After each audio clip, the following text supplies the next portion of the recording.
muy felices de estar al lado de David Bergman, alguien de los músicos más importantes en el jazz a nivel mundial, radicado en Nueva York. Y por supuesto vamos a tratar de conversar con él sobre aspectos muy puntuales que tienen que ver con su obra, con el momento en que el jazz está atravesando en este momento, que parece que es muy interesante. Pero mi primera pregunta tiene que ver con la oportunidad que ha tenido, maestro, de conocer el jazz en Colombia. Have you ever listened to some jazz, Colombian jazz? Well, I've met some Colombian jazz musicians, but mostly in New York, so here and there. And Adrian, for example, is a great Colombian jazz musician, but I don't know that much about the scene here because I haven't spent quite enough time, here. One of the great things about traveling is that you can connect with jazz scenes around the world. So I'm looking forward to learning more about the Colombian jazz scene. La siguiente pregunta, no sé si vayas a traducir. ¿Quieres que traduzca? Lo que está diciendo David Berman es que pues realmente conoce muchos músicos de jazz colombianos, más en Estados Unidos, que es en la escena donde él se mantiene, pero obviamente me conoce a mí, conoce a algunos otros músicos aquí en Colombia de jazz que ha conocido en esta estadía aquí en la Escuela Fernando Sor, pero él dice que obviamente esta es una oportunidad para conocer precisamente más de la escena de jazz en Colombia y conectarse con gente para más adelante volver y obviamente conocer más músicos en general. Por supuesto, tenemos que contar que estamos al lado del maestro Adrián Herrera y que está, por supuesto, con nosotros el maestro Edilson Gómez para hacer esta charla bastante amena. La otra pregunta, Adrián, me gustaría que me ayudaras con esta pregunta, y es alrededor de el momento del jazz contemporáneo que estamos atravesando. Involucra músicos de diferentes esferas, es algo que yo he llamado el jazz de periferia. ¿Cómo entiende el maestro Bergman esa situación? ¿Cómo la percibe y qué siente alrededor de ello? Can you tell us about the moment that the jazz is going through in nowadays, especially in New York or everywhere? Everybody is doing this kind of music, and every day is more complex because have a lot of people playing from different parts of the world. And what do you say about that? What can you say us about that? I think that's actually a pretty good summary of what's happening. It's very interesting because jazz comes from the United States, and yet now more and more. There was a period where, in the past, where American jazz musicians would travel and they were introducing American jazz. Now, very often, you're hearing. I think the world as a whole has become much more sensitive to the various, local or indigenous music of different cultures. So it's funny, you asked me about Colombian jazz, and probably the first Colombian music I heard was, remind me, Lucia, right? Lucia Pulido. Yeah. And I have friends who work with her. Adam Kolker, a great tenor and clarinet player. He played clarinet in that band. Satoshi Takeshi, her percussionist and drummer. So my introduction to Colombian music was hearing these contemporary jazz players interpreting some of that folkloric element. And that's happening around the world. I teach in Europe a lot, and I play in Europe a lot, and I've had a lot of connection to Bulgarian musicians there, and they bring this kind of Bulgarian folkloric music, and they connect to jazz. I see that also happening to a lesser extent, but somewhat in Korea and in Japan and in these various places that I go to.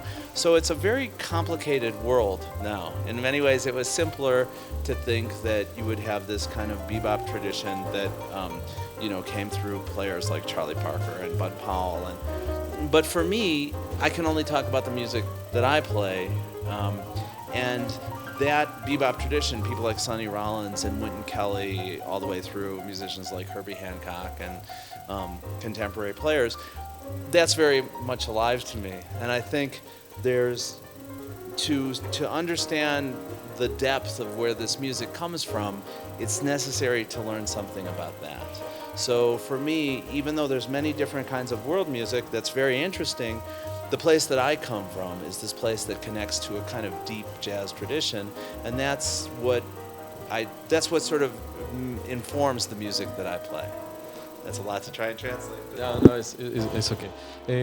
Entonces David dice que es muy interesante lo que está sucediendo ahora porque inicialmente en la época del jazz tradicional, los grandes maestros de jazz en alguna época, especialmente en los 50s y en los 60s, viajaron al exterior, como en el caso de Dizzy Gillespie, que fue a Cuba o en Nueva York, tocó con muchos músicos cubanos y entonces empezó a extenderse el jazz alrededor del mundo. Ahora lo que está sucediendo es que la gente está empezando a desarrollar más interés por las músicas folclóricas de los diferentes países, como en África o aquí mismo en Colombia o en otras partes.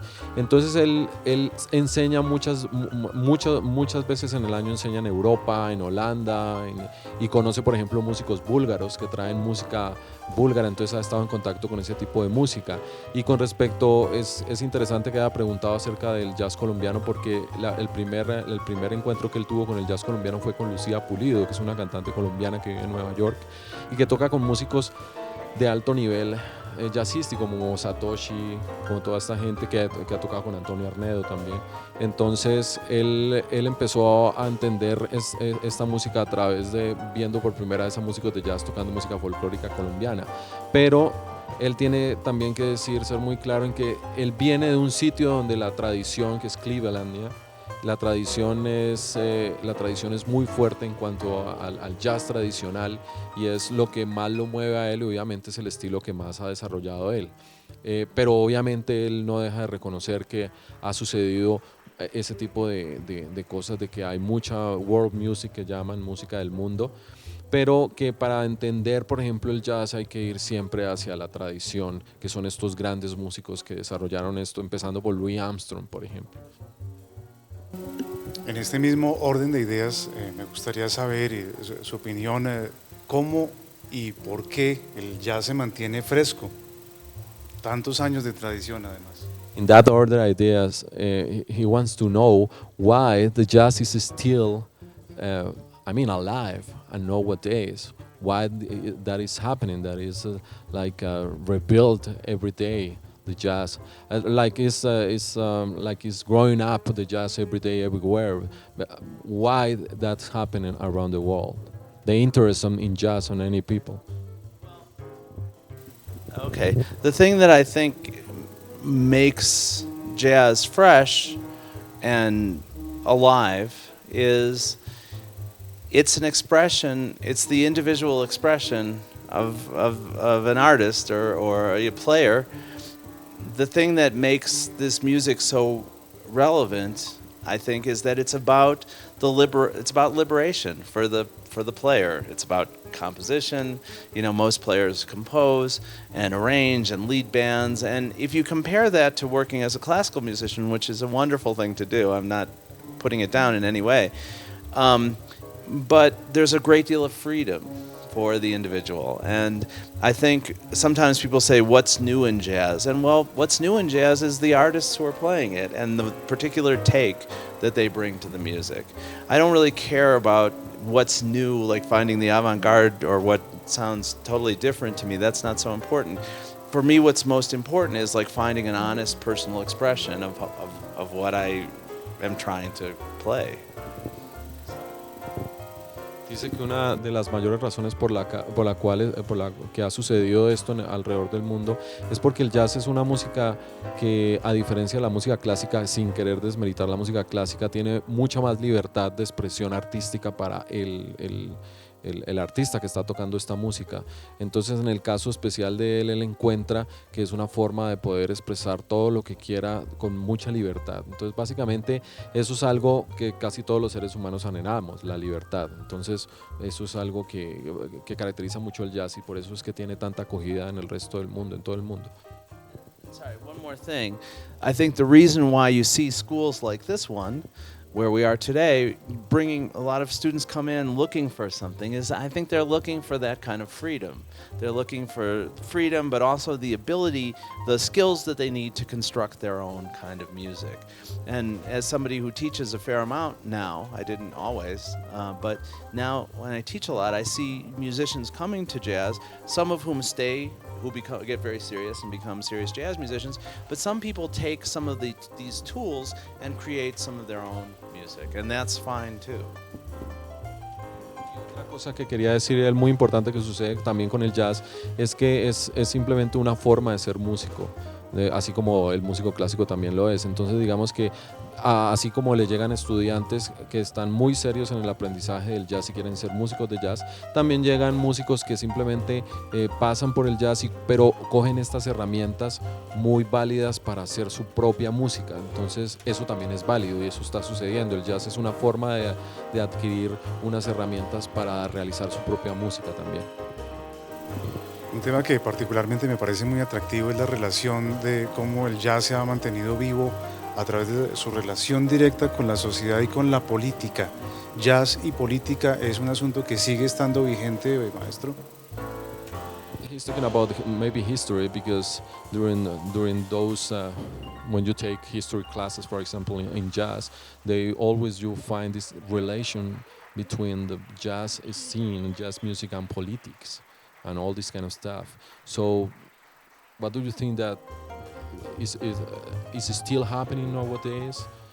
So that relation between the jazz and the politics and the social issues and all this stuff? I think in general, you find a lot of artists that have a strong feeling about political developments in their countries. In general, most artists tend to be aligned with fairly progressive movements in politics and culture. For some people, that political connection to their music is very strong. People like Charles Mingus is a really obvious example. Coltrane, tunes like Alabama, in terms of responding to things. You're not. It's a difficult time politically in a lot of countries. It's a very difficult time for politics in the United States, and I could have a lot to say about that, but I'd rather not go there. But whether the connection is really straightforward, very clear, like it is with Charles Mingus, where the tunes are all titled like that, or whether it's more indirect. I think that in general, musicians tend to be part of a movement that's idealistic and optimistic about the future of the human race. So I think there are some indirect political connections, but then there are artists today. I mean, there are jazz musicians who are very, very political and are very explicit about what they have to say. So I think that connection is still there. I think some of the big movements in the 20th century, like the civil rights movement and the connection in the 60s to that music, to that. There was a period where the music and the politics were very closely connected, and I think we've gone through periods where it's less clear. But you still see those connections, sure. And I see a lot of jazz musicians connecting to the Occupy movement or various other political movements that happen. Él dice que en general a través de la historia esa relación política siempre ha existido. Hay casos muy claros como Mingus o como John Coltrane, que siempre han tenido una posición política muy clara. Dice que ese tipo de relación política con la música en general y con el jazz en este caso específico todavía existe. Algunos es más indirecto, algunos tienen una relación más indirecta, otros tienen un papel mucho más, digamos, de alguna manera militante dentro de la política. Entonces encuentras músicos que propenden por ayudar a la gente en ciertos movimientos sociales y todo esto. Pero eso todavía sigue existiendo y es y a través de la historia se ha notado que a veces es muy clara esa relación política, como lo que sucedió con la segregación racial donde los músicos de jazz tuvieron un poder muy fuerte, un protagonismo bastante fuerte en esa parte de la historia norteamericana. Pero a veces es un poquito indirecto, a veces es poco claro. pero sin embargo siempre sigue existiendo y eso es algo que con lo que se vive y realmente sigue existiendo. Bueno, finalmente me gustaría, maestro, que nos recomendara las grabaciones y los músicos que hay que escuchar en estos días. Ya conocemos algo de los que son clásicos y que son casi que obligados, pero de los nuevos, ¿a quiénes hay que escuchar? He's talking about that you have been talking about a lot of great masters of jazz, like, I don't know, Louis Armstrong, Coleman Hawkins, all these guys. But he is asking about if we have to hear right now new jazz musicians in the jazz scene, what kind of musician do you recommend to hear nowadays? It's kind of hard question, but You know, when I was coming up when I was a younger musician, when I first moved to New York, there was a tremendous appreciation of older musicians in jazz. And I think one of the qualities of this music, which sometimes I feel like is getting a little bit lost, is this sense of appreciation of masters that have gone before you. So one thing I'm always really very strongly encouraging my students is to take advantage of seeing some of these older players who are so important in the development of the music. Jazz is undergoing a change now, as it always is. It's always changing and transforming. But, you know, Duke Ellington was alive, I think, until the early 70s. So, you know, there's a period where all the people who created the music were actually alive and still performing. But in the last 30 or 40 years, obviously that's changed, and a lot of those, Louis Armstrong and Duke Ellington, people like that, have passed away. Last year, Hank Jones was a big loss. But it's very important to see those people who really are holding the standards of where the music has been. Players like Kenny Barron, for example, and the whole generation of all the people that are current and also the people that come before. So, you know, obviously people like Herbie Hancock and Wayne Shorter, you know, these are people who really changed the direction of that music. So, of course, there are a lot of phenomenal musicians coming up after them, and they're, you know, names that you would see in any jazz magazine. People like Jason Moran and Robert Glasper and Gerald Clayton, just to name pianists. My good friend who's going to be here next week. Everybody should really try and go see Bruce Barth. Is a tremendous musician who's played with the who's who, all of the great pianists. I mean, all of the great jazz musicians.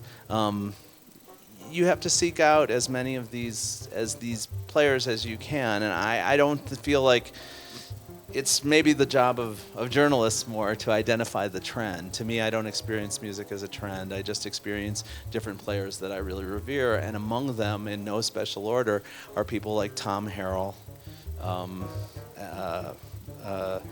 Brian Blade as a younger player who's a tremendous musician, and I have to say all the people that I brought with me. You know, I mean, Ed Howard is a tremendous bassist, Jonathan Blake, a tremendous drummer. There's a very rich scene in jazz in New York, and there are a lot of really wonderful musicians to hear. It's hard for me to start making a list because as soon as I make a list, I'm going to regret all the people I left out. But I think it's important for people to hear those musicians. But I also encourage everybody. It's not, you know, jazz has become a little bit more of an academic thing. It's more in schools than it was when I was first starting out. This isn't like studying history. This is music that you should be excited by. So I would encourage, look, if you love anybody, it doesn't have to be somebody that I love, but if you love their music, great, and you should go for it. There's no rules. There's not a canon of people that you must listen to. This is music that you should interact with and be moved by, and that's what I would say, rather than make it some kind of, you know, list or some kind of discipline. It's not. We're not studying mathematics. We're playing music, and hopefully it should reach people on a very emotional level.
Fernando Sola School, yes. Thank you very much for having me. Fernando Sola School, good luck and continue. Onward. Thank you.